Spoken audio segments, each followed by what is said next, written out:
This is Steve Dunkley, University Safety Officer, and you are listening to the Academy's Developing Practice podcast.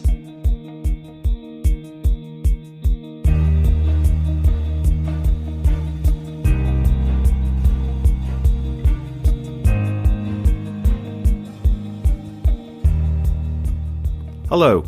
In this week's episode, we sat down with our very own safety officer, Steve Dunkley, who tells us all about how he's introduced his own atomic habits into his daily routine. We hope you enjoy.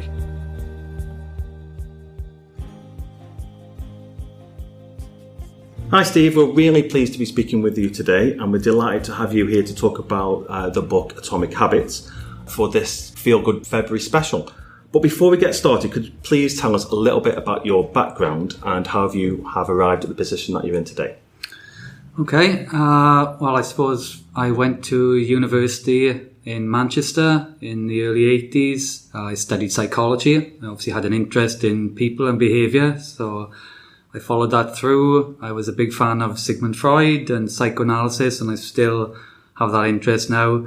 It's quite funny, actually. My partner, when we go on holidays, she always says to me, "Are you bringing that Lacan book with you again?" So I've got a book I always take on holidays with me, which is Psychoanalysis.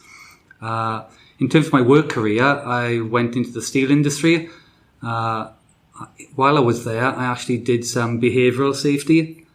So again, it was all about people, and a lot of the behavioural safety that they teach you for the workplace ties in quite nicely with what James Clear has written. So it's you may have heard about antecedent, behaviour and consequences, which is ABC analysis in the workplace. Very similar to some of James Clear's cue, craving, response, reward, similar things.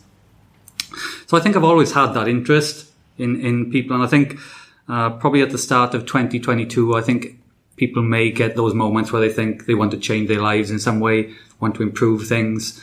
I think I had that moment. It was probably, well, not probably, I know the moment. It was Boxing Day 2022, when you've had a big Christmas, when you've drunk too much, when you've eaten too much, you're feeling a bit low and you feel like you could do things. And I just came across the James Clear, a 28-minute video, I think, on YouTube. Just started looking at it and thought, actually, looks good. I might take this up and start following it through. So I think that was the starting point. And then from 2023, really looking at the book, buying the book and trying to instill some of the ideas. Just explain to us then, just how did you get from psychology to the steel industry to the university? Was it the steel industry in Port Talbot? Yes, it was. Oh, okay. I actually went into an ergonomics section in the research part of the steel industry. So it was all about people and understanding, protective clothing, how they wore. So there was a link there. It was ergonomics from psychology. But then when you get into safety, clearly there's a people issue. You know, we want to make sure that people are safe and understanding why people do things, because I think the thing that struck me when I got into safety was you looked at the trade magazines and how many people were getting killed, and you think, how is this happening? You know, what is the behaviour behind this?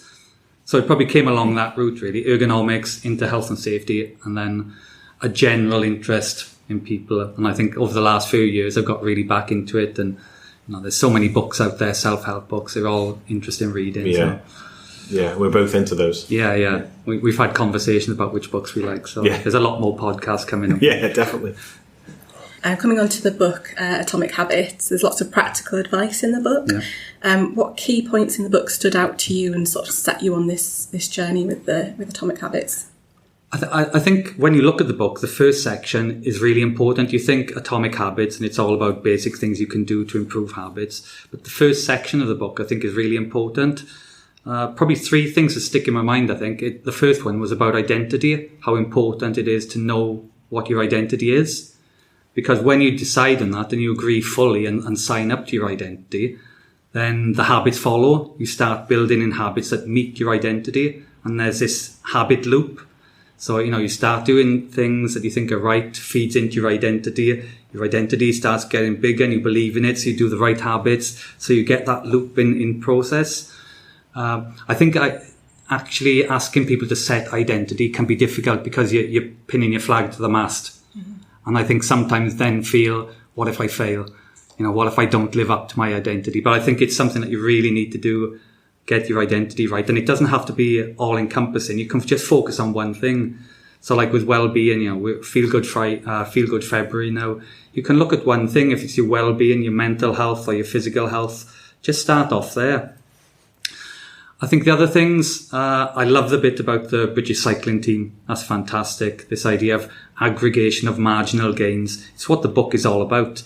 Really small changes, just compounding, making very little changes all the time. And for a while, you don't see much change. I think it would be really interesting, people listening to the podcast and people here today, how many people have set New Year's resolutions and how many fail by the time they get to February. And James Clear's book, he talks about what he calls the valley of disappointment. When you start something and you keep going at it for a few weeks and you don't see any changes and you think, I'm really not interested in this anymore. That's the valley of disappointment. And you have to get through that section because it won't change. Small changes, you won't notice them initially. But as you keep doing them and building on them, you get that compound effect where it just starts to take off. So that's really important. And I think the other thing then is about this idea about systems, not goals. We all set goals, and that's great. I think goals are really good, but I think we should set goals that are pretty general rather than specific goals. It's really interesting. I don't know if people have heard or read Johnny Wilkinson's book. No, I haven't. When he won the World Cup 2010 with England, he kicked the final goal that got the final points. Because he had set himself up, that was his goal.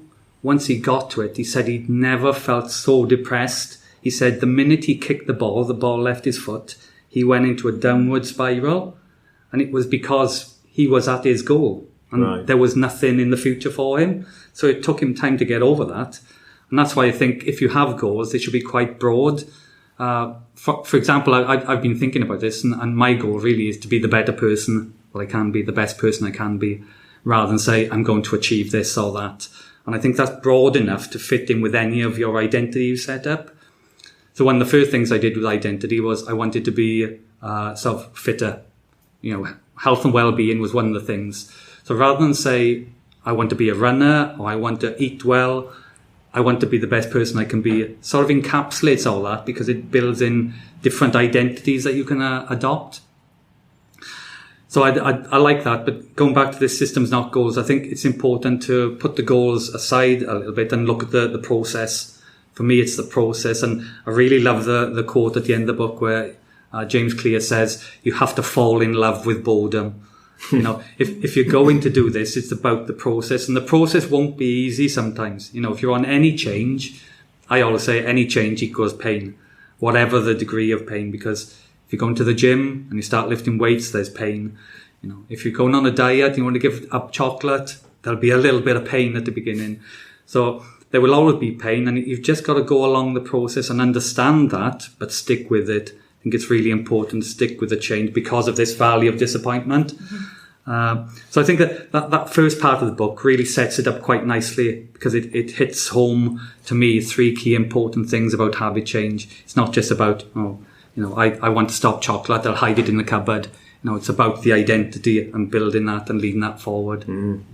Yeah, it's really interesting. That bit about sports people fascinates me because you see quite often, don't you? Somebody will achieve something, they'll achieve their goal, they'll be world champion at something. Yeah. And then it's only the very few that go on and be world champion again. Yes. And those are the ones we remember, they're sort of legendary status. But there's so many world champions at various different sports, and once they've achieved it, they sort of fall off that cliff of performance, don't they? Well, another really good example of that, I think, is Michael Phelps, the swimmer. Oh, yeah. When he was in the Olympics, remember he won 8 gold medals in one Olympics. Phenomenal. Just in awe of the guy.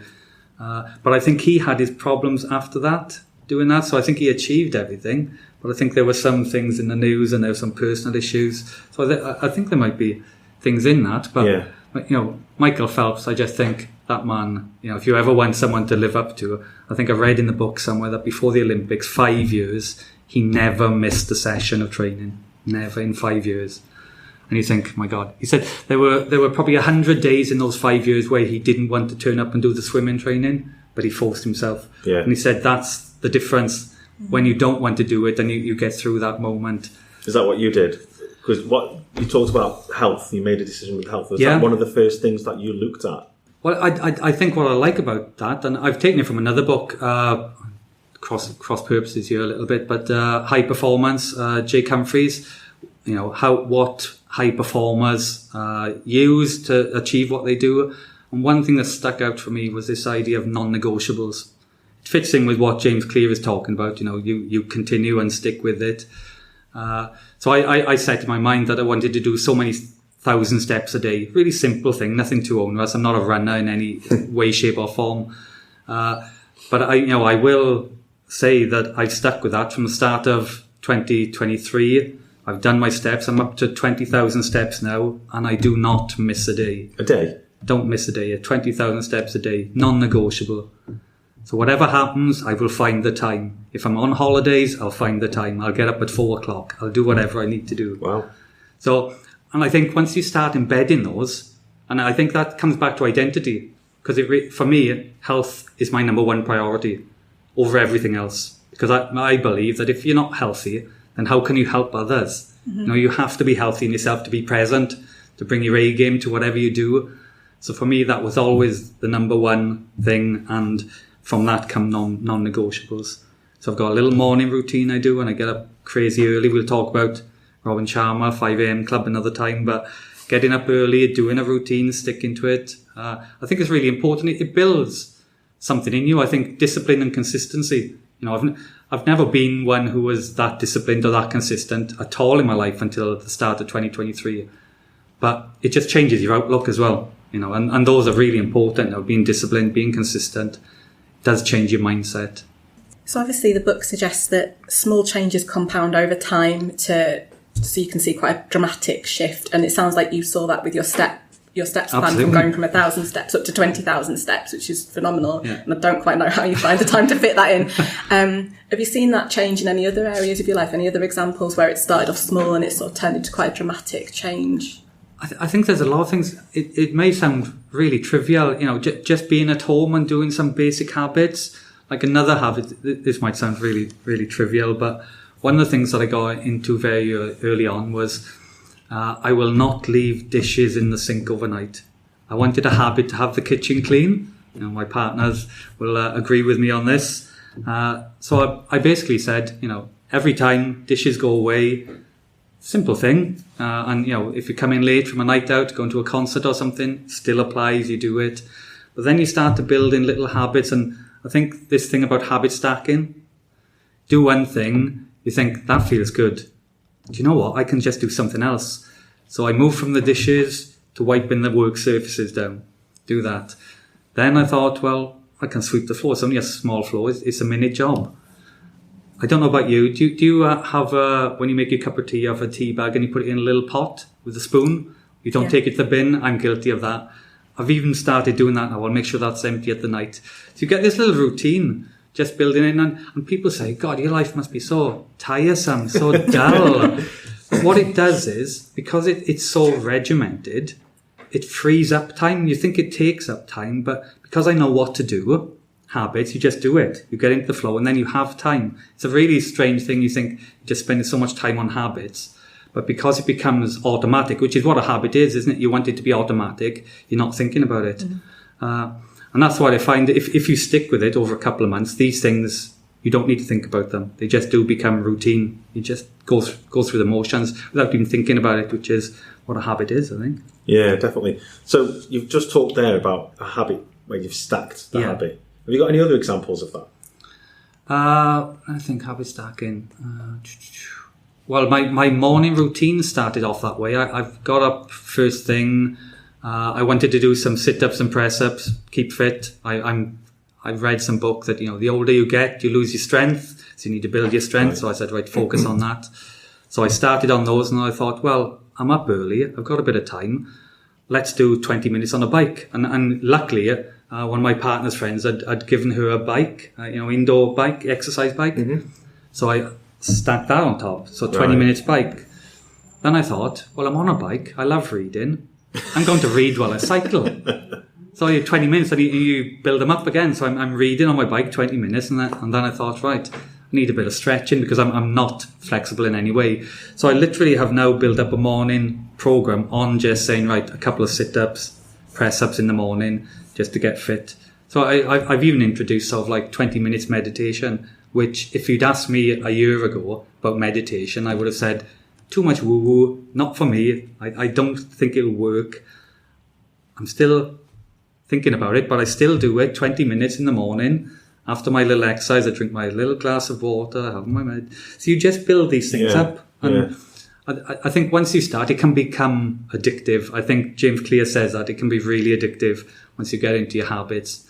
So I think you do have to sort of temper it and decide what's good for you. That meditation thing is really interesting because 20 minutes is actually a really long time. It's really hard to do that for that amount of time. The book also talks about the concept of structuring your environment to help support the change. Is that part of that where you need to meditate in a particular place? Yeah. Have you found the same thing then with that? It's one of the key things. If there's any take-home messages you have, I think the environmental part is really important. Structuring the environment to help you achieve. So I've got in my living room where I do my sit-ups and press-ups. I come into the living room. I've got my exercise bike with a cushion on it, with the book on, with the trainers. So literally that's just pulling it out from the corner. Everything is there, so they all go on. I've got my little glass on the sink with my supplements, with my half a lemon, with my sea salt. That's another topic anyway. But everything is just lined up just to make it easier. You follow the route into the kitchen where I've got a settee and my phone is ready. Flip it over, YouTube, meditation, the earbuds go in. So yeah, the environment is really important. When I first started, because I was thinking about health, I wanted to give up all the bad sort of foods, and I'm a chocoholic, so chocolate was out. It wasn't in the house. Chocolate goes out, crisps, not in the house. Just those little friction points. Yeah. The more friction you can create, the easier it is to give up these things. So if you're thinking about, losing weight, don't bring the food into the house is the easiest thing. And, I know I'm saying it sounds easy, but it really does work. And I find if you stick at it for a few days, you do naturally just lose the interest in it. If I was a chocoholic, I had chocolate every day, probably 2 bars of chocolate a day. But I just stopped, went cold turkey and didn't bring food into the house with chocolate in. And then, it just disappears. And I've never felt the craving now, which is what I'm saying. I think once you get past a certain point, you don't feel the craving. So it's really interesting when you start to look at the things like habit stacking. The other one, implementation intention, I think is really good, where you have to be specific. So rather than say, I'm going to be fit this year, I'm going to get my beach body for the summer. That's really vague statement. What you want to say is, I will, at 5 o'clock, run 20 minutes for 3 days a week. Once you start pinning it down with really clear wording, then you become more conscious, and it's about that intention. I think you need to set those. Right. So the goals are big. Yeah. But your intentions are focused and small. I think you have to get those small intentions, be very clear on what you want to do. I don't think you can say, yes, I'll be fit in 2 years. You need to be very prescriptive about it. And that's implementation intention. I think that it's a really useful one to get started. I found that was the one I used when I started. Yeah. The temptation bundling one, which is another good thing, is it's all based on dopamine. Chemicals in your body, it gives you the high. It's linked with a lot of things, but it primarily linked with pleasure. So, that donut you have in your hand, you've probably got loads of dopamine going through your body. What they found in studies was you don't only get dopamine when you eat the food, it's the anticipation. So how many of us have booked a holiday 6 months in advance? The anticipation is better than the holiday. Let's be honest, in a lot of cases, building up, getting excited, that's the dopamine. I think the best example, gamblers, slot machines. Yeah. That button, just before you press it, don't care about the money, but you're there ready again, spike goes up. And that's how you get addicted. You're getting those dopamine spikes all the time. A press of a button takes 7 seconds, wheel spin. But but you can use that to create good habits, because if you like doing something, say you like social media, You like looking at your Facebook or your Instagram or whatever social media you look at. If you put something that you need to do before it, then there's that anticipatory element built into it. So you know you've got to do some work. So you've got that, and I'll do that first. But if I do that, then there's the Facebook 5 minutes I can have. So you build in that anticipation, which again is a good way. I try to limit my time on Facebook. I'm trying to give it up really, but I'll leave it until I get home. So I'll do all my bits in home and eat the food, and then it's the only time I will look at Facebook. So there's lots of anticipation throughout the day. It's building up, dopamine spikes going. So I think those, he talks about those, implementation, intention, stacking, and the temptation bundling are really useful things to use. Well, it sounds like you've been making these small changes, and it sounds like you were perhaps a bit surprised around maybe the chocolate and the crisps, how you were quite maybe a bit easier than anticipated to give those up. Were there any other sort of changes that you made that have surprised you with the outcome, or how easy it was to adopt? Anything that stood out to you? I think a lot of things that I've done have really surprised me how easy it was when you focus on it. And going back to what we said, identity is really important. Once you tie into that, because I've said from the beginning, health was the priority. So anything else then has to align with that. The good thing about James Clear, he says, there's a balance when you adopt an identity approach. If you are, like we were saying earlier with sports people, if you say, I'm a runner, and you break your leg, you can have problems. But I do think something about identity is really important. Everything else, I don't think there was a problem. So, I wanted to read more. So that 20 minutes on the bike guarantees that I read 20 minutes every day. I try to read a bit in the evening as well. And it just sort of follows your identity, a learning and, exercise. There were two things actually I focused on, the wellbeing side and the creative side. For my sins, I like chopping up magazines and doing collage. I'm a 60 and I still cut up magazines, I know. But I've always been a bedroom artist, do it in my own time, nothing doing. But I focused on that and said, I will put some time to this every day, 1 hour or more on the weekends. And I wanted to get an exhibition. Never done anything like that before. So I went through the process, got everything framed properly, and I actually ended up with an exhibition in November in one of the cafes in Liverpool. So it was like a bucket list thing for me, brilliant. Ticked it off. But it was that, again, focus, identity, I'm an artist, I will do this and follow through. And it's just committing to that identity. I think it's really important. Mm. So has there been a time, you've got a lot of successes there, so, the well-being, the health stuff, your creative sides. Has there been a time where you've tried to implement one of these habits and it's failed? Absolutely. I was just about to say, I listened to this podcast by Elizabeth Day called How to Fail, and I love listening to that because in the failure is the real learning bit, isn't it? Yeah. I think the biggest failure for me, and I'm still battling with it, is social media, the phone. It's everywhere, isn't it? Your phone, it's ringing and buzzing, and you just can't get away from it unless you switch it off. But even then, you're still tied in with your phone. So I've tried a lot of things. One thing that didn't work, I put my phone up in the top bedroom to charge.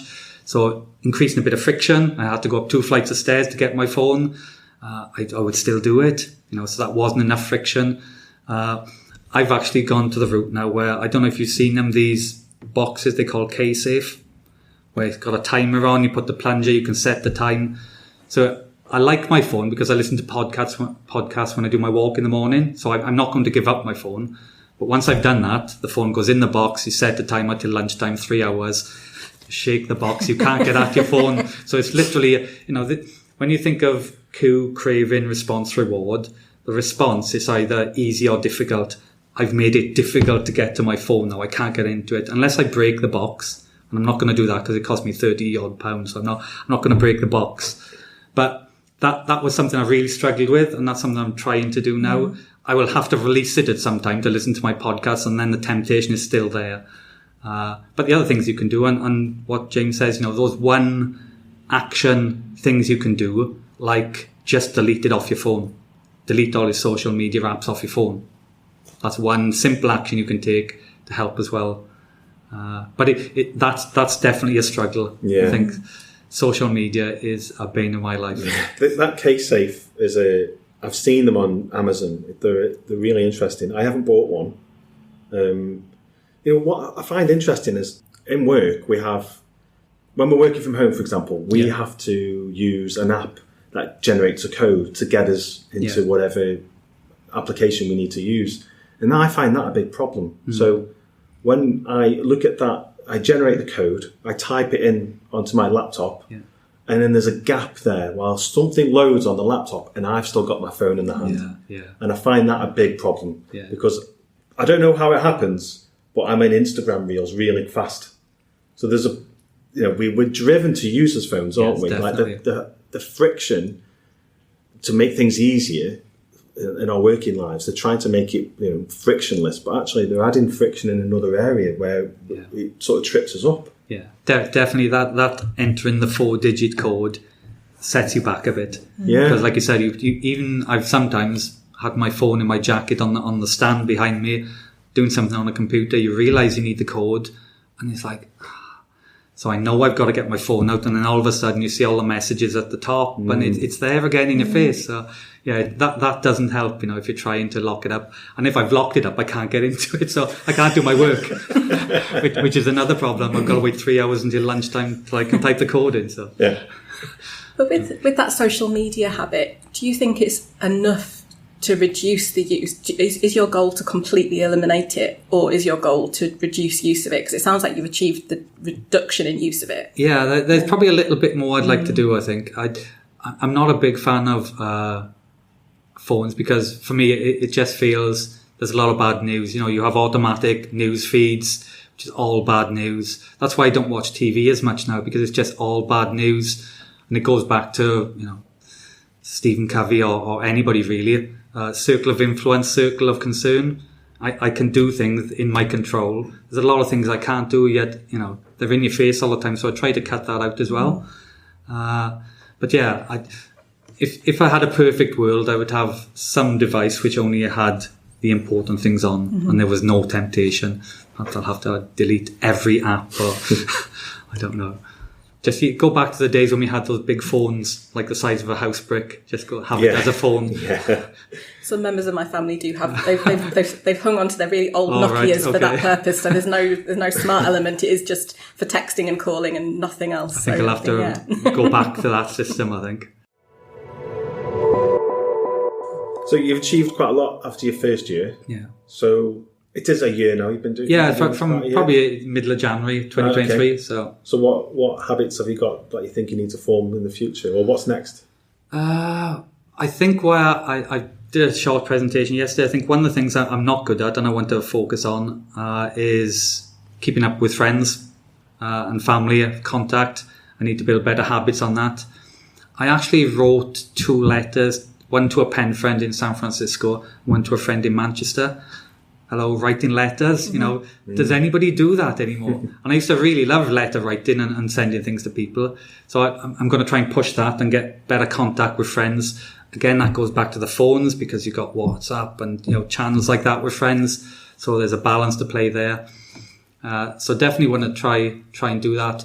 And I think it's trying to take these habits, because I was very conscious when I started, I wasn't going to focus on everything and trying to do habits in every sphere of my life. I think I want to try and introduce some work habits. Look at that. I've tried a few simple things like, I'm health and safety. So every morning when I make my cup of tea, I check the alarm panel, the fire alarm panel, to see it's working. That's something someone should be doing every day. So I do that. Very simple. I move the wet floor signs off the floor once the cleaner's been in, because they're a trip hazard.